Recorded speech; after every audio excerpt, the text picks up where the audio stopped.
Okay, I want to remind you that there's a quiz 1 week from today. Yeah, I know, it's soon. Open book, open notes, no computing or communication devices allowed. Between now and then, probably tomorrow, in fact, or at least over the weekend, I'll send out a summary of what I think we've covered so far and what you'll be responsible for in the quiz. Roughly speaking, it's anything covered in lectures, problem sets, or recitations. I'll also post some practice questions that you can work on. And I'll tell you now that we will not be posting answers to the practice questions. Instead, we'll be holding some quiz reviews. Okay. I wanted to cover two different topics today. The first topic is just a tiny bit on floating point numbers in Python, but in fact, what I'm going to tell you is true about all programming languages. In fact, all the computers, really. And then after that, we'll spend most of the lecture on the topic of debugging. So let me start with a quick review of binary numbers, because you have to understand binary numbers to understand floating point. So when you first learned about numbers, you learned about base 10, and you learned that a decimal number is represented by some combination of the digits 0 through 9. The rightmost place is the 10 to the 0 place, and then it's the 10 to the 1 place, the 10 to the 2 place, etc. So for example, the number 302, or the digits 302, represent 3 times 100 plus 0 times 10 plus 2 times 1. Duh. All right, binary numbers are exactly the same, except we only have 2 digits to choose from, typically written as 0 and 1, and everything is represented by a sequence of those digits. The rightmost place is 2 to the 0. The next place is 2 to the 1, 2 to the 2, 2 to the 3, 2 to the 4, etc. So for example, if we look at the binary number 101, we see that's equal to 1 times 4 plus 0 times 2 plus 1 times 1, or 5. So one of the first things we'll notice is binary numbers take a lot more digits to represent them, or take more digits than decimal numbers. In fact, if I give you n digits, n binary digits, how many different binary numbers can I represent with those n digits?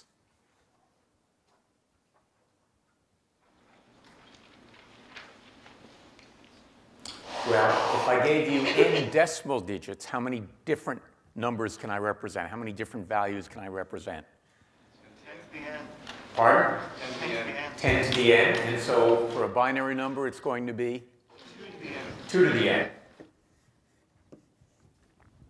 That's important because we'll see as we get to talking about the complexity of various algorithms, how long they take to run, or how much space they use. We'll frequently be resorting to arguments of this sort to understand them. Now, the reason floating point numbers cause problems for programmers is that people have learned to think in base 10. Computers do everything in base 2. And that causes a cognitive dissonance sometimes, where people are thinking one thing and the computer is doing something slightly different. So why do people work in base 10? I don't know. Maybe it's because we have 10 fingers, but we also have 10 toes, so why didn't we work in base 20?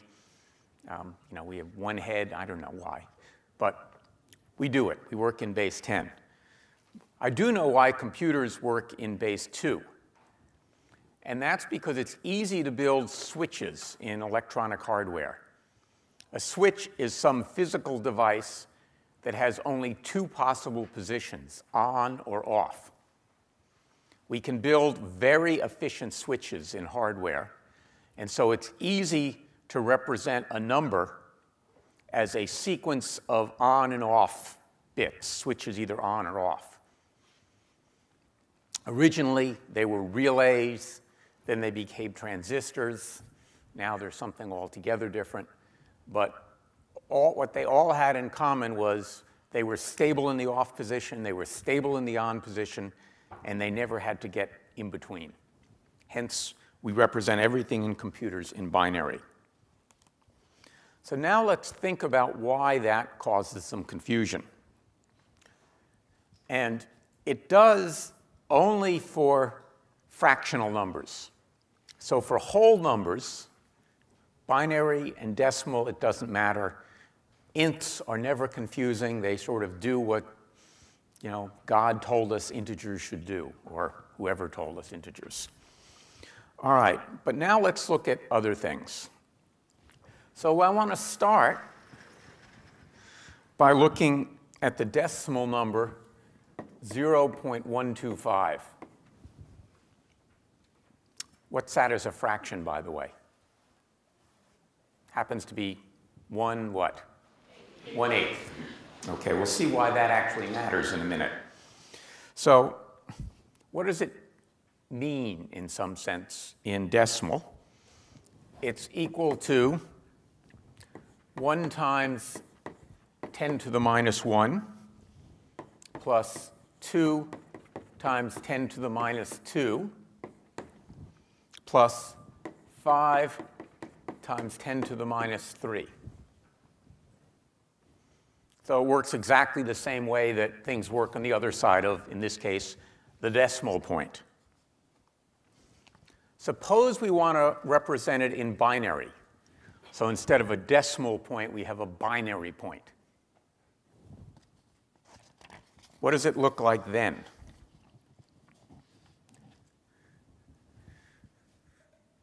Well, it's equal to what? 1 times, if it's 1/8, what's it going to be? 1 times what? 10 to the minus 3. Or 0.001. Right? So far, so good. Not much difference between the two. Now let's take a different decimal number. What about the decimal 0.1? I have to tell you that it's a decimal because it could also be a binary with just zeros and ones. Well, we know how to represent that in decimal. How about in binary? What's the equivalent? That's 1/10, of course. What does 1/10 look like in binary?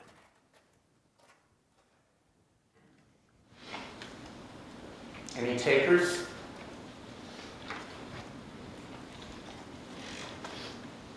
Well, I'll give you a hint. It's so long that I don't want to write it on the board.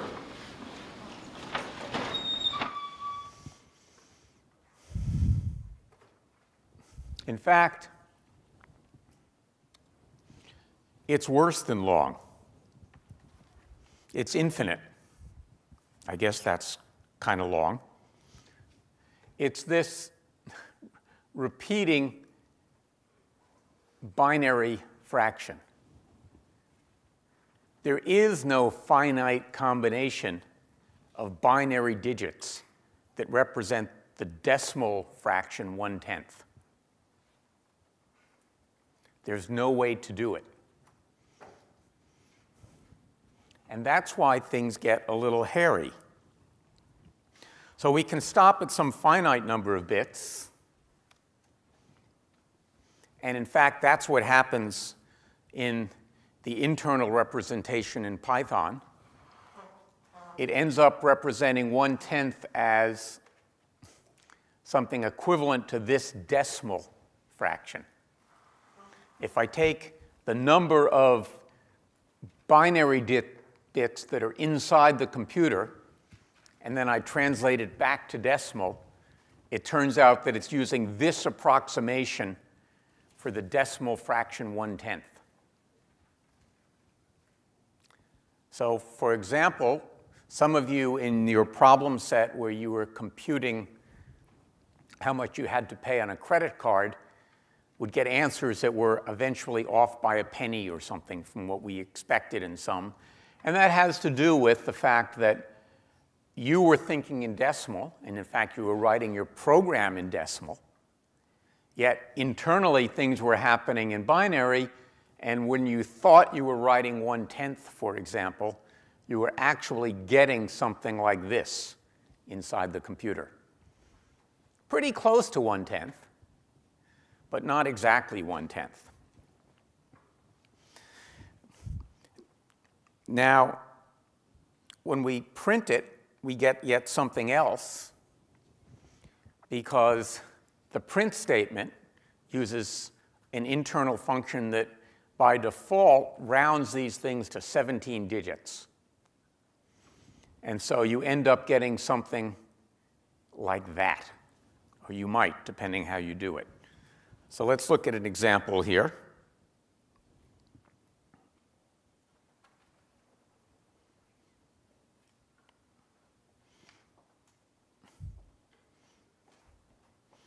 So I can do something like this, and it prints that because it's doing some rounding for me. But if I really look at what's under there and look at the representation, the REPR function is convenient to get a sense of what's really going on inside. It tells me that, well, that's its best 17-digit approximation. And now, so that's what's really lurking there. So a hint, if you think something is going funny because of the way arithmetic is working, instead of just using print, you can use print of REPR to get a better idea about what's really going on. All right, now, does this matter? Usually, it doesn't. Most of the time, it's safe just to pretend that floating points work the way you learned about arithmetic when you were in 3rd grade, or probably in kindergarten if you were educated in Europe or Asia. But now let's look at an example where you can get in trouble. So I've got a little program here. I initialize x to 0. Then I'm going to go through a loop a lot of times where I increment x by 1/10. And then I'm going to print x. And because it's going to do automatic rounding, it's going to print 10,000. Or actually, it should print 100,000, right? No, 10,000, because I'm only incrementing it by 1/10, excuse me. But then I'm going to print REPR of x. And then I'm going to do a comparison. Now, if floating point arithmetic worked the way reals work, we would think that 10.0 times x should equal the number of iterations. Because I'm starting at 0. Each time I'm incrementing it by 1/10. And so if I multiply the result by 10 at the end, I should get the same as the number of iterations. Does that make sense to everybody? That's what you would normally get if you did this with pencil and paper. Of course, it would take you a really long time to do 100,000 increments. Let's give it a shot. And what we'll see is that if I print it, it looks OK. It's 1,000. But if I print REPR of it, I see it's 10,000, a bunch of zeros, and then 18848. And of course, consequently, when I compare it, I get something that says false. And that's because if I look at REPR of 10.0 times x,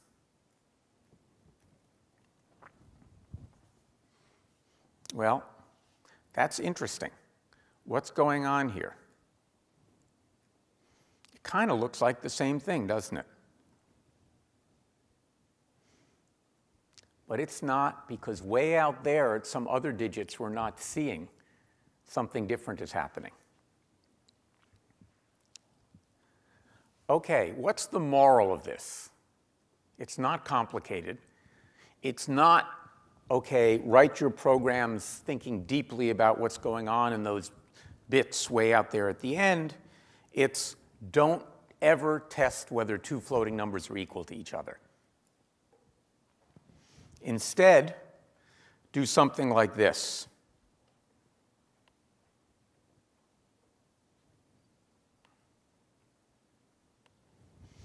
Define a function called close, or whatever you want, that takes two floats and some epsilon. And I've given here epsilon a default value. And then just return whether the absolute value of x minus y is less than epsilon. So whenever you're comparing two floating numbers, the question is, shouldn't be, are they identical, but are they close enough for your purposes? And if you do that, then you don't get tripped up by this kind of rounding and things like that. Not a complicated story, but keeping this in mind will get you out of trouble when you're doing floating point arithmetic.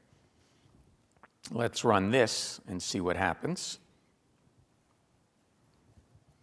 And indeed, they're not equal, but they're good enough, close enough, if you will. Okay?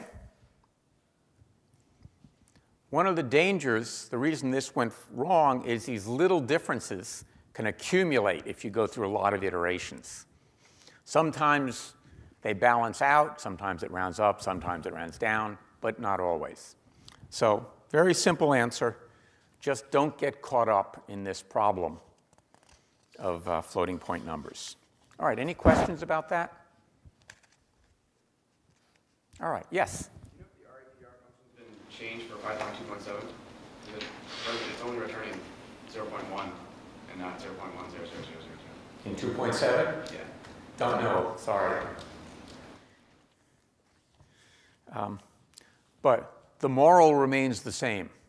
Whatever is going on, don't test floating point numbers for quality, because you'll have a high probability of getting false when you should get true. Okay? You almost never get true when you should get false. All right, I now want to move on, if there are no more questions, to debugging. I never know when to give this lecture in the term.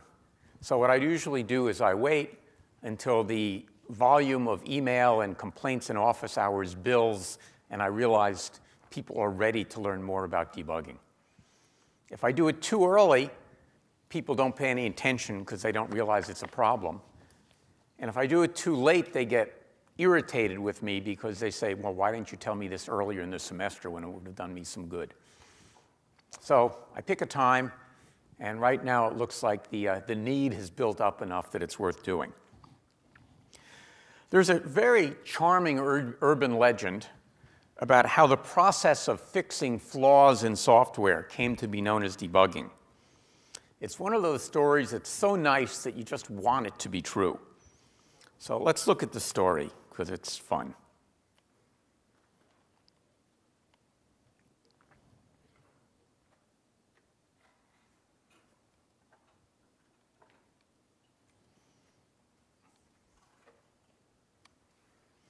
All right, what you see on the screen now is a photo of a book now at the Smithsonian Museum of the lab book from the group working on the Mark II Aiken relay computer at Harvard University. Pardon? Oh, I see it on my screen. Now you see it on your screen. Thank you. So there it is. It was September the 9th, 1947. Even before I was born, it was that long ago. And so you can see that they're running their computer, and they've started to do an arctan computation. And it's kind of interesting that they started it at 10 o'clock or 8 o'clock in the morning, and it ran for 2 hours, and then it stopped. Wow. To do an arctan tells you something about how fast this computer was. And then it went on. Then they started the cosine tape and started to do a multiple adder. And then something bad happened.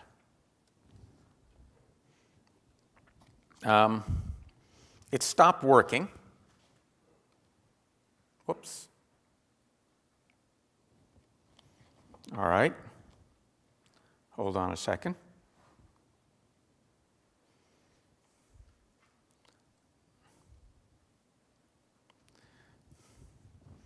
And they spent a long time trying to find out why it stopped working.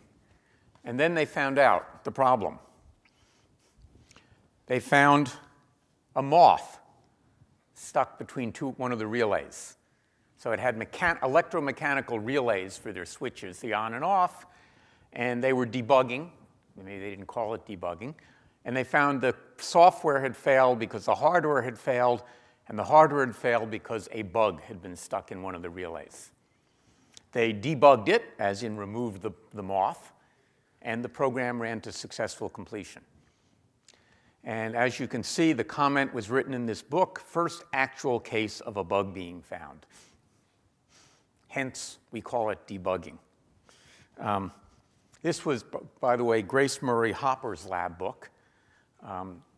She is often described as the first programmer. It's unclear if that's true. What is true is she was the first female admiral in the US Navy. She was a Navy programmer who eventually rose to the rank of admiral. So it's a charming story that this is why we call it debugging. Turns out it's not at all true, that the phrase debugging had been used for a long time and could easily be traced back to the 1800s when people were writing books about electronics and talking about debugging even in those days. And in fact, you can go back to Shakespeare, who talks about a bugbear, meaning something causing needless exercise or needless or excessive fear or anxiety. Well, that's a good description of a bug. All right, and he actually called it a bug when he had Hamlet kvetch about bugs and goblins in my life. All right, so I want to start now. Oh, by the way, just for fun, this is what the Mark II looked like. This was the computer that took an hour or so to do an arctan. You can see it filled, maybe it's a little hard to see in this light, but you can see it filled an entire room. Quite amazing. And here's a picture of Admiral Hopper and some unidentified male. All right. If anyone knows who this is, it would be good to know so I can update my archives. All right. So now on to some practical aspects of debugging. The first thing I want to do is dispel some myths about debugging. There is this myth that bugs crawl unbidden into our programs, that we write perfect programs and somehow a bug just sneaks in and ruins perfection. That's not true. In fact, if there's a bug in your program, you put it there. So it would be almost better not to call it a bug, which sort of sounds like it's not our fault, but it's a mistake. It's a screw-up. So get that through your head. Similarly, bugs do not breed in programs. If there are multiple bugs in your program, it's not because a couple of them got together and procreated. It's because you made a lot of mistakes. Keep that in mind. With that in mind, we should think about what the goal of debugging, and it's not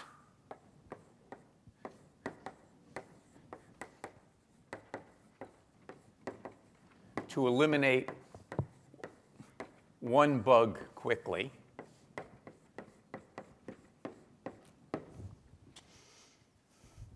It is to move towards a bug-free program.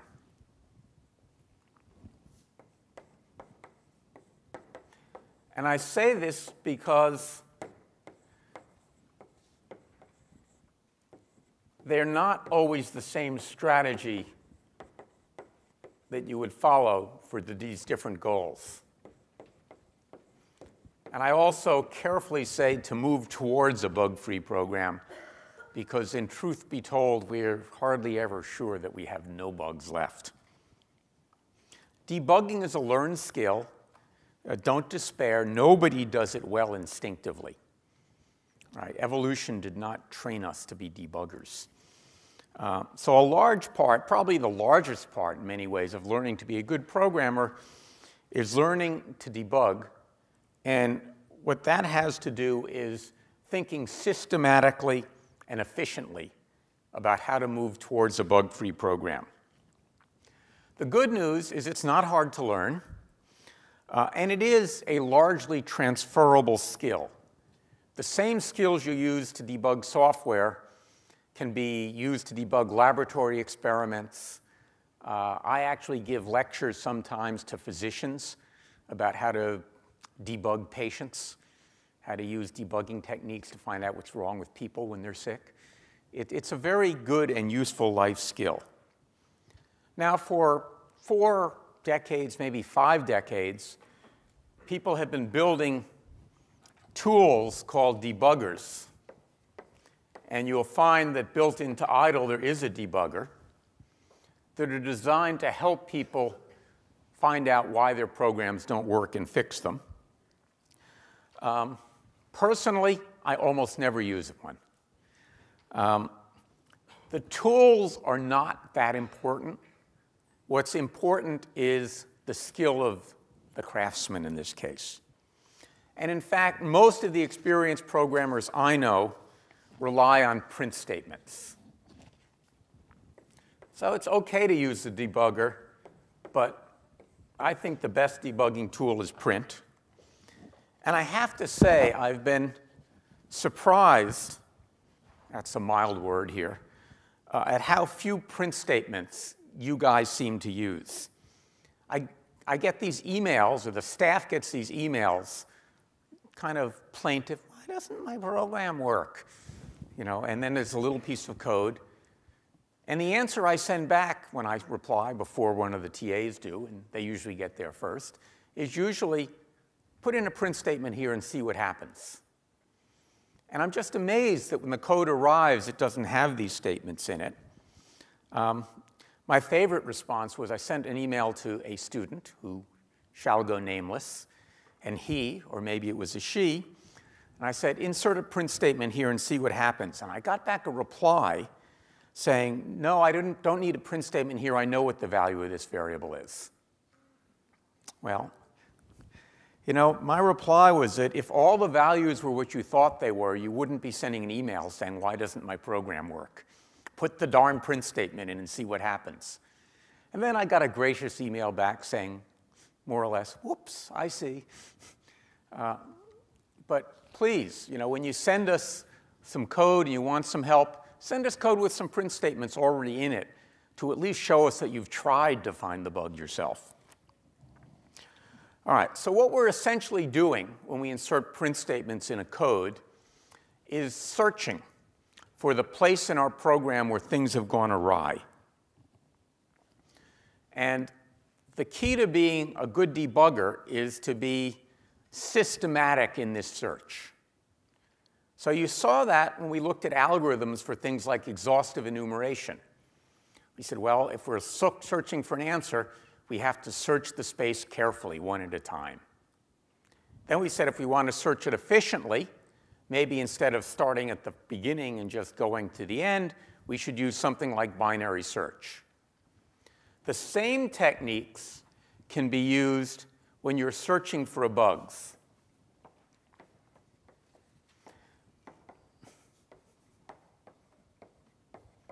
So I recommend searching for bugs using some approximation to binary search.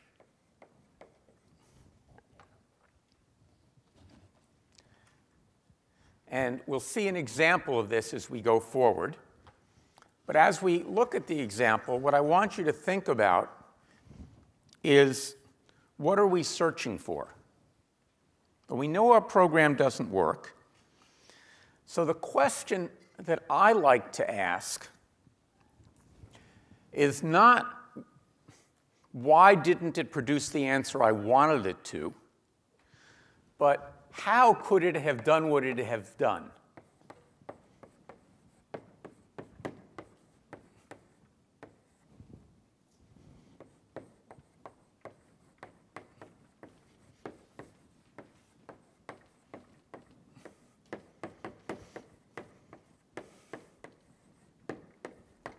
This is a subtly different question, and it's usually a much easier question to answer. Not why didn't it do the right thing, but here it did something, so I already know what it did, and I say, I didn't expect it to do that, so why did it do that? Once I know why it did what it did, it's usually pretty easy to think how to fix it. So that's the first question I ask. I then go about it using something akin to the scientific method, which we all learned about many years ago. And basically, the scientific method is based upon studying available data.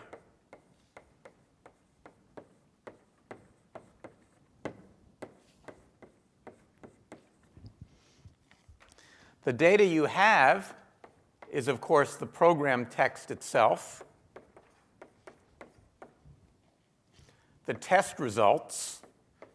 You ran some test and got the wrong answer, which is why you knew you had a bug.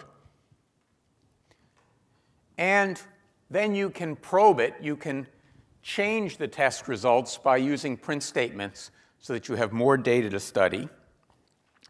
Keep in mind that you don't understand this program, because if you did, it would work. Once I study this, I form a hypothesis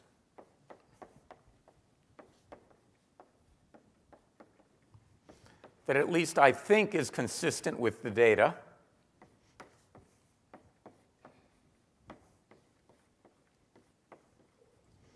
And then I go and design and run a repeatable experiment. And I want to emphasize the word repeatable here.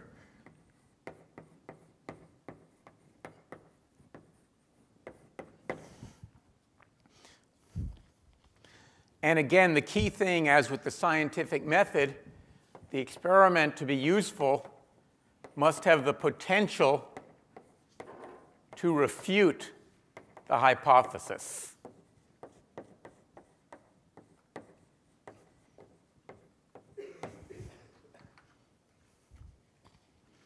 Why might repeatability be an issue?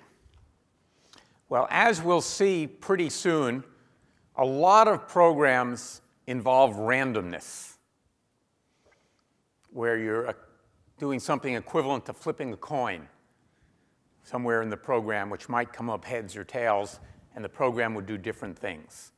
We'll see why that's an important programming technique soon. And once you do that, you can get different results with different runs. More subtly, there can be various kinds of timing errors deep down in the operating system where you have multiple activities going on at the same time. This is usually the reason that you'll see, say, Windows crash, or Word, or PowerPoint, or something else, because there's some timing error that occurs sometimes. And probably most commonly because there's human input. Somebody types something, and they might type something different. So one of the things you want to do when you're systematic is make sure that you can replay things. And we'll talk more about this when we get to randomness, about how we go about doing that. All right, now let's try and put this all together in a little program. If you've been studying your handout, as at least one of the TAs did, you've been kind of mystified by the fact that there's a pretty crummy looking program in it. And unlike sometimes when I make mistakes I don't know I've made, here I intentionally made some mistakes. So let's look at the program. I wrote a function called isPalindrome that takes in a list and is intended to return true if the list is a palindrome and false otherwise. Then I've wrote this little program called Silly that uses isPal. Takes in a number, requests that the user repeat that many, or make that many inputs, then calls isPal to find out whether or not the resultant list is a palindrome. Not too complicated, but now let's run it.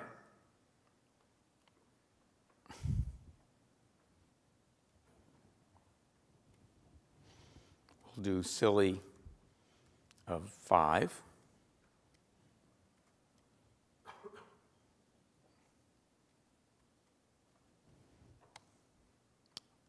And it tells me A, B, C, D, E is a palindrome. All right, I have a bug.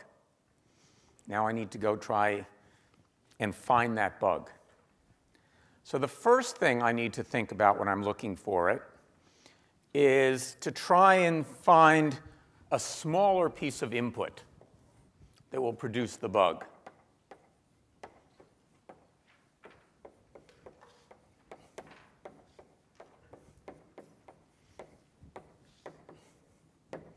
So I want to find small input on which program fails. Why do I want to find a smaller input?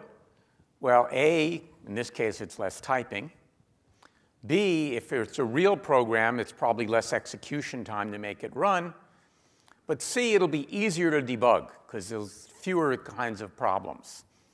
So let me try it on a small piece of input, say silly of 1. Oh, gets that right. So that's no good. Let me try something else. Let's try silly of 2. I'm sort of sneaking up. Gets that one wrong. All right, so I know I can test it on a small input. So that's a good thing. I now have a simple test. Now in this case, the code is so short and so stupid that you could probably look at it with your eyes and just find the bug instantly. But the point of this exercise is not to find the bug, but to kind of show the process. So now I want to go through this process of binary search to try and find the bug. So we'll start with silly, the top-level program. And I'll look for something about halfway through, maybe here. And try and now answer the question that I've got a lot of code, and I'm going to find a point halfway through it and try and ask, is the bug above this or below this? So I need to find some intermediate value I can check. And at this point in the program, the only thing I have done is accumulate the input, right? So there's nothing else to ask. So my hypothesis is that everything is good and that the input will be AB. So let's try it. Let's print result here. And, well, actually, yeah, print result here every time through and see if we get what we wanted to get.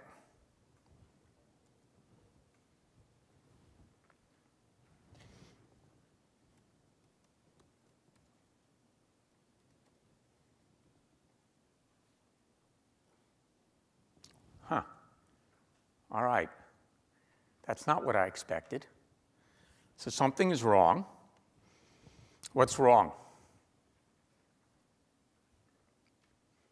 Why is result always the empty list? I cannot wait you. Yeah? Because whenever it goes through the for loop, it keeps coming back. Right, so every time through the for loop, it's reinitializing. Whoa, gotcha.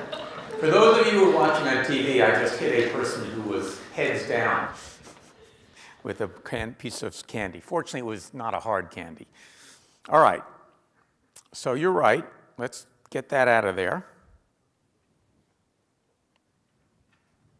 Put it where it belongs. Run it again.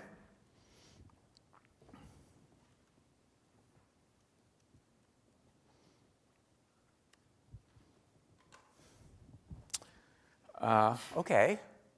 Are we happy with that result?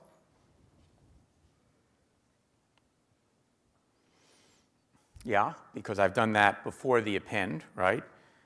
And now, just to be sure, we'll take this print statement out here, and let's put it here. We're now searching elsewhere.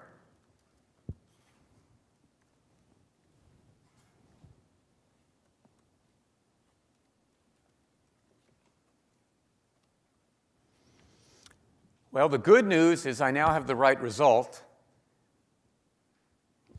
for the value of the variable, but the wrong result for the program. It's still telling me it's a palindrome.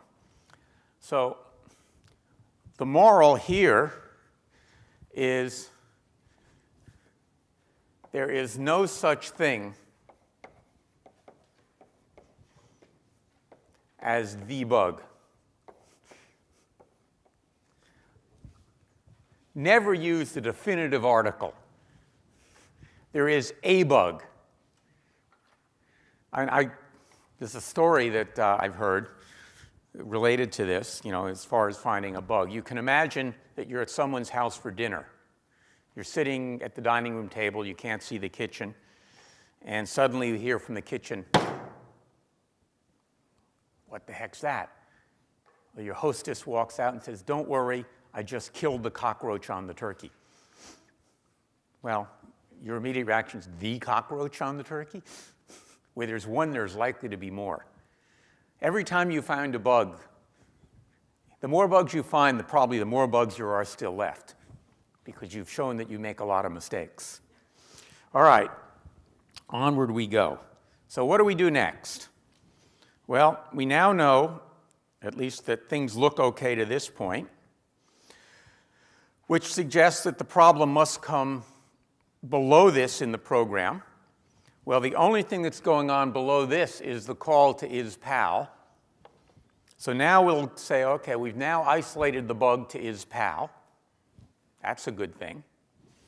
Let's try and ask where things are going on there.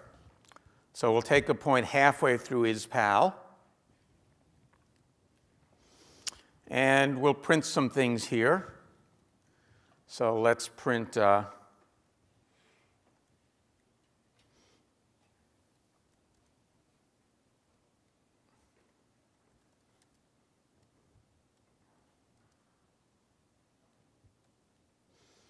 see what we have here. But before I do that, I've gotten really tired of typing A and B. So I'm going to use something called a test driver or a test harness. And I recommend that you do this kind of thing whenever you're testing a program. Write some code that has nothing to do with the program itself, but makes it easier to test and debug the program.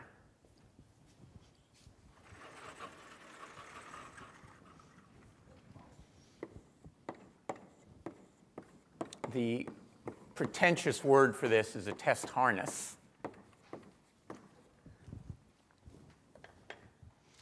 All this is code that helps testing. One of the things that you see in industry is about half the code that gets written is not intended to be delivered as part of the final product, but is there merely for the purpose of testing and debugging. It's a big deal. So don't feel bad that you're writing code that's not part of the solution to the problem set, that is there only to help you make your code work. It seems like it's extra work, but in fact, it will save you work. So let's call it. We'll call isPal, and it's going to print some things that I think it should do. In fact, we'll look at what it does first before we look at the print statements in isPal. So for the moment, let me just comment these out.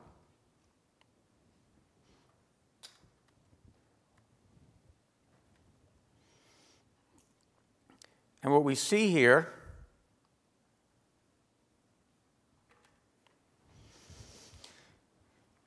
is it should print false, and it prints true. Well, should it print false the second time? No, right? So it should have printed true, and it did. So this is an important lesson. Make sure that when you put in these debugging statements, you write down as part of the print statement what you expect it to print, so that when you look at your output, you can quickly scan it and see whether the program is behaving as you thought it would. So now, works once, doesn't work the other time.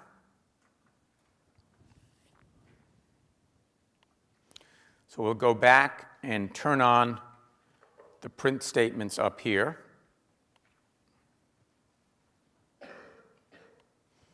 And see what we get.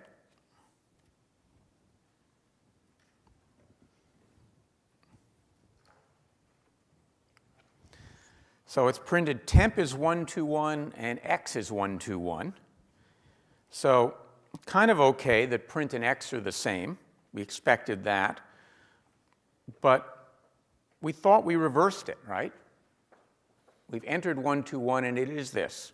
What's going on? What's wrong? Well, now what we can do is let's see where it went wrong. We'll put in another print statement here. See what the value is there.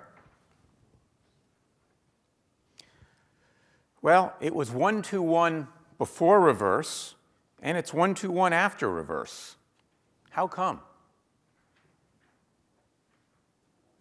Why isn't reverse reversing temp?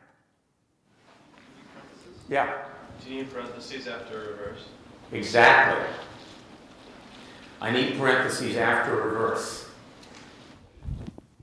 Whoa, close. Because without the parentheses, all reverse is doing is nothing. That's just the name of the method, not an invocation of the method. Right? All right, now let's run it. Good news and bad news.